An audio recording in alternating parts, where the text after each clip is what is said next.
So now I am going to discuss about the digestive glands of the Pila. Digestive glands के बारे में देखें तो हम कह सकते हैं कि इसमें 3 type of digestive glands present होते हैं। First is salivary gland, second is buccal glands and third is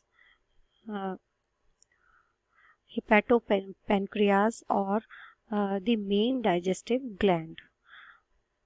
So now we come to salivary gland.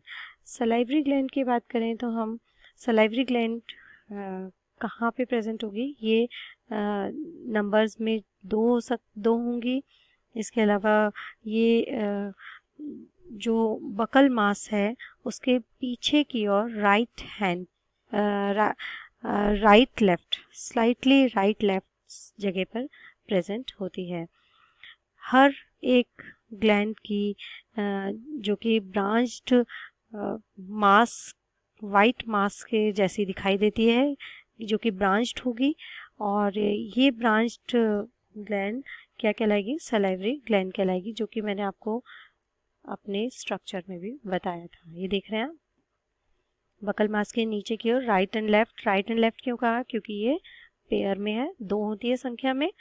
और ये आप देख रहे हैं, ये वाइट कलर का एक मास जैसी स्ट्रक्चर है जो कि ब्रांच्ड होती है।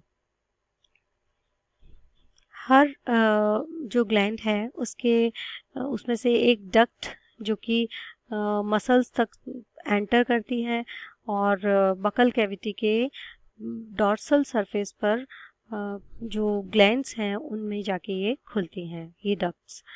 इनसे निकलने वाली जो सलाइवा है वो म्यूसिन लाइक स्ट्रक्चर होता है और इसमें कार्बोहाइड्रेस एंजाइम प्रेजेंट होता है। इसके लार में, या हम कहें कि इसके सलाइवा में कार्बोहाइड्रेस एंजाइम प्रेजेंट होता है। नेक्स्ट आते हैं हम इसके बकल ग्लैंड्स के बारे में। तो बकल ग्लैंड्स क्या हैं? ये बकल ग्लैंड्स बकल कैविटी में प्रेजेंट होती हैं और ये सभी ग्लैंड्स बकल कैविटी में प्रेजेंट है और जो कि एक जूस सिक्रेट करती हैं, जिसका कि कहें तो कोई फंक्शन हमें अभी तक ज़्यादा नहीं पता है। लेकिन ये दो हम कहें तो ट्रांसफ़र नॉच के द्वारा ये 2 पार्ट्स में डिवाइड होती हुई दिखाई देती हैं। और अगर हम कहें कि इनका काम क्या है तो ये एक तरीके से हम इन्हें एक्सेसरी डाइजेस्टिव ग्लैंड्स भी कहते हैं। नेक्स्ट आते हैं हम इसके हेपेटोपेनक्रियाज, या हम जिसे मेन डाइजेस्टिव ग्लैंड कह रहे हैं उसकी बात करते हैं। मेन डाइजेस्टिव ग्लैंड एक ऐसी स्ट्रक्चर है जो कि ट्रायंगुलर शेप है, कोन्ड है, और इसकी एक्सटर्नल सरफेस की बात करें तो इसकी एक्सटर्नल सरफेस थोड़ी उत्तल होती है, ये कोन्ड होगी, कॉन्वेक्स होती है, and less flattened inner surface होगी इसमें, और ये काफ़ी बड़ा पार्ट होता है जो कि विसरल मास का कॉइल्ड बड़ा पार्ट कहलाती है। इस स्ट्रक्चर को हम डाइजेस्टिव ग्लैंड कहते हैं, या हम कह सकते हैं कि ये लिवर भी कह सकते हैं, या हम इसे हेपेटोपेनक्रियाज कहते हैं। ये आपको कैसी दिखाई देगी, ये ग्लैंड, ये जो आप देख रहे हैं ये कॉइल्ड स्ट्रक्चर है, और ये कैसी हो सकती है, कलर में brownish to dirty green colour की हो सकती है।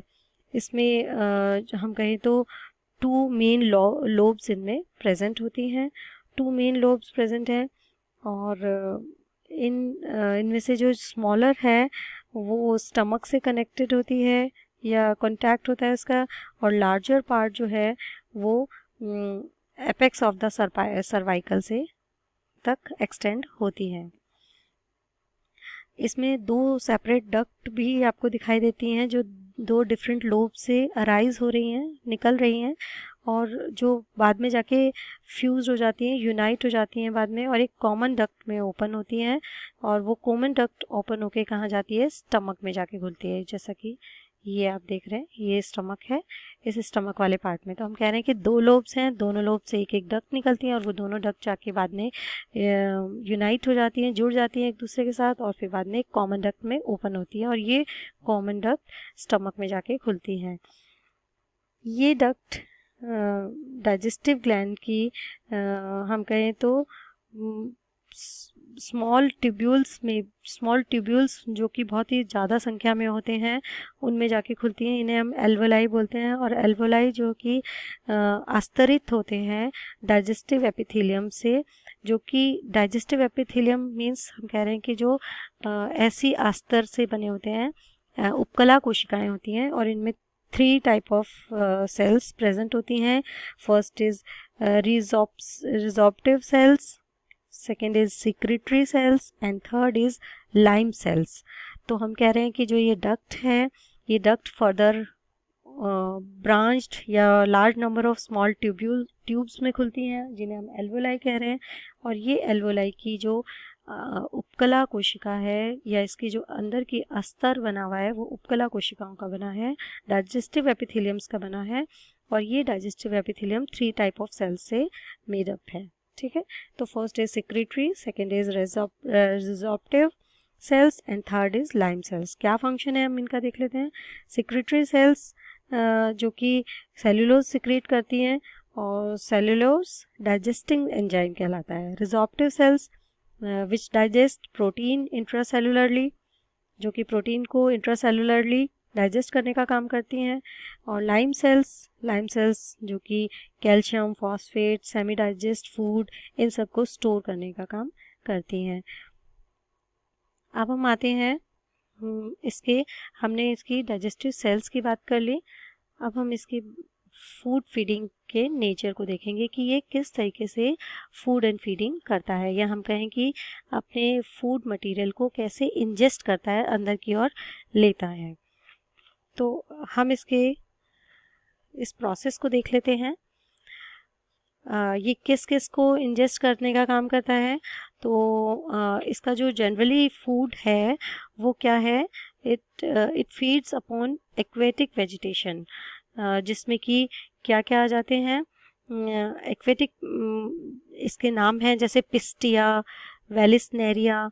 ये इन प्लांट्स को, एक्वेटिक प्लांट्स को अपना फीड बनाता है, फूड मतलब खाना खाता है, इनको खाने के रूप में लेता है।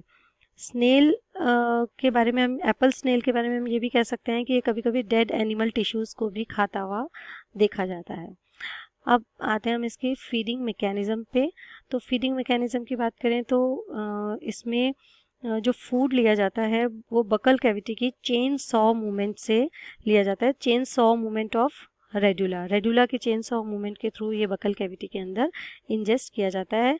और ये केवल मॉलस्का के मेंबर्स में पाइला में ही देखा जाता है, केवल पाइला में ही तक ही होती है ये प्रोसेस, इस तरीके की process. Sphincter and protector muscles of buccal mass में कंबाइंड एक्शन होता है। यहाँ कंबाइंड एक्शन मीन्स एक मसल्स में अगर कॉन्ट्रैक्शन है तो दूसरे में रिलैक्सेशन होगा।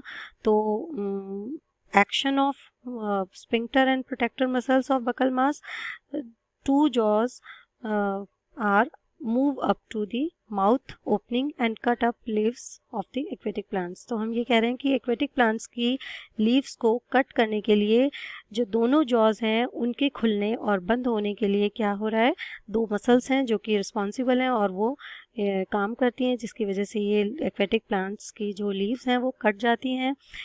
मीनवाइल क्या होता है कि रेडुला भी बाहर की ओर थोड़ा फॉरवर्ड ब्रॉड बाहर आ जाता है, और वो कटी हुई जो पीसेस हैं लीव्स के उनको अपने टीथ के थ्रू पीछे की ओर फेंकता है और काटता जाता है।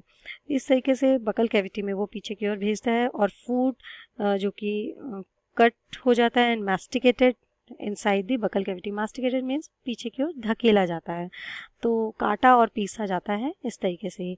तो ये इसका फीडिंग मैकेनिज्म है। नेक्स्ट आते हैं हम इसके डाइजेशन पे। अब ये चूइंग एंड हम कह रहे हैं कि ग्राइंडिंग हो गई, इसके बाद इसका डाइजेशन कैसे होगा। तो सलाइवरी ग्लैंड की जो सिक्रीशन से जो सलाइवा निकल रहा है वो डक्ट के थ्रू होता हुआ बकल कैविटी में आता है और फूड में मिक्स हो जाता है। इसके अंदर कुछ कार्बोहाइड्रेट्स एंजाइम प्रेजेंट होते हैं जो कि स्टार्च को शुगर में कन्वर्ट करने का काम करते हैं। ये स्टार्च को शुगर में कन्वर्ट करते हैं। और इसी तरह अब हम कहें तो कुछ और डाइजेस्टिव ग्लैंड्स हैं जो कि जैसे हिपैटोपैनक्रियाज, इनसे निकलने वाले एंजाइम्स वो क्या करते हैं, एक्स्ट्रा सेलुलर डाइजेशन भी करते हैं। तो इस तरीके से जब हम कहें कि सारे डाइजेस्टिव जूसेस फूड पे वर्क करते हैं तो ये स्मॉल ब्रेक डाउन हो जाता है इनका स्मॉल स्मॉल कंपोनेंट्स में। और अब हम कहेंगे कि यहाँ पर स्टमक में आके ये एक्स्ट्रा सेलुलर डाइजेशन कंप्लीट हो जाता है। डाइजेस्टिव ग्लैंड्स से इंट्रासेलुलर डाइजेशन भी होता है। तो हम कहेंगे कि अब ये जो डाइजेस्टेड फूड है वो एब्जॉर्ब किया जाता है और एब्जॉर्ब करने के साथ ही ये डाइजेस्टिव ग्लैंड्स से ये इंटेस्टाइन में आ जाता है। अनडाइजेस्टेड फूड जो कि रेक्टम में पहुंचता है और रेक्टम से होता हुआ एनस के थ्रू ये ब्रैंकियल चैम्बर्स और फाइनली ये ब्रैंकियल चैम्बर से होता हुआ ये वाटर की आउटर करंट क्या हम कह रहे हैं कि बाहर की ओर निकलने वाली जो पानी की धारा है उसके थ्रू ये सूडेपिपोडियम से होता हुआ बाहर की ओर निकल जाता है, यानी undigested food.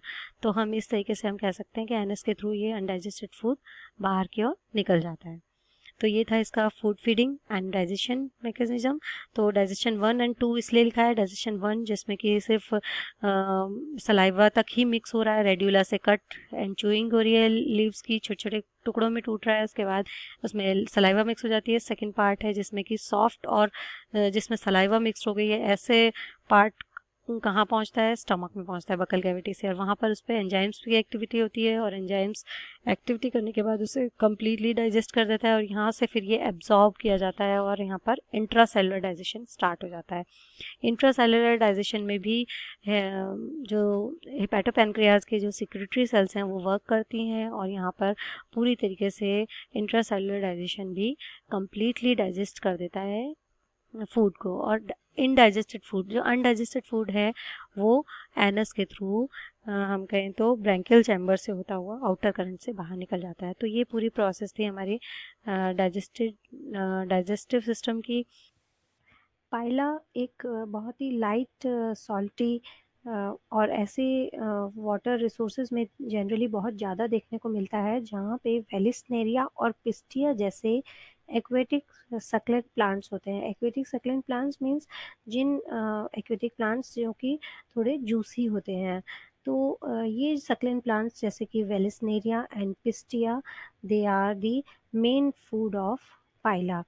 Pila is a voracious eater, ये एक बहुत ही ज़्यादा महाभक्षी प्राणी है और ये अपने chitinous jaws and regular teeth के थ्रू इन प्लांट्स को छोटे छोटे फ्रिंजेस में या हम कहें कतरनों में काट देता है। तो ये इनकी हेल्प से इनको छोटे छोटे कतरनों को काटता है और इन फ्रिंजेस को वो अपने एज ए फूड इनटेक करता है।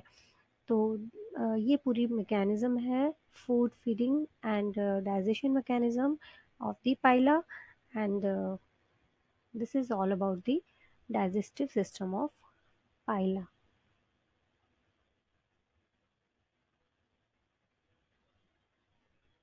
And these are the references of this lecture.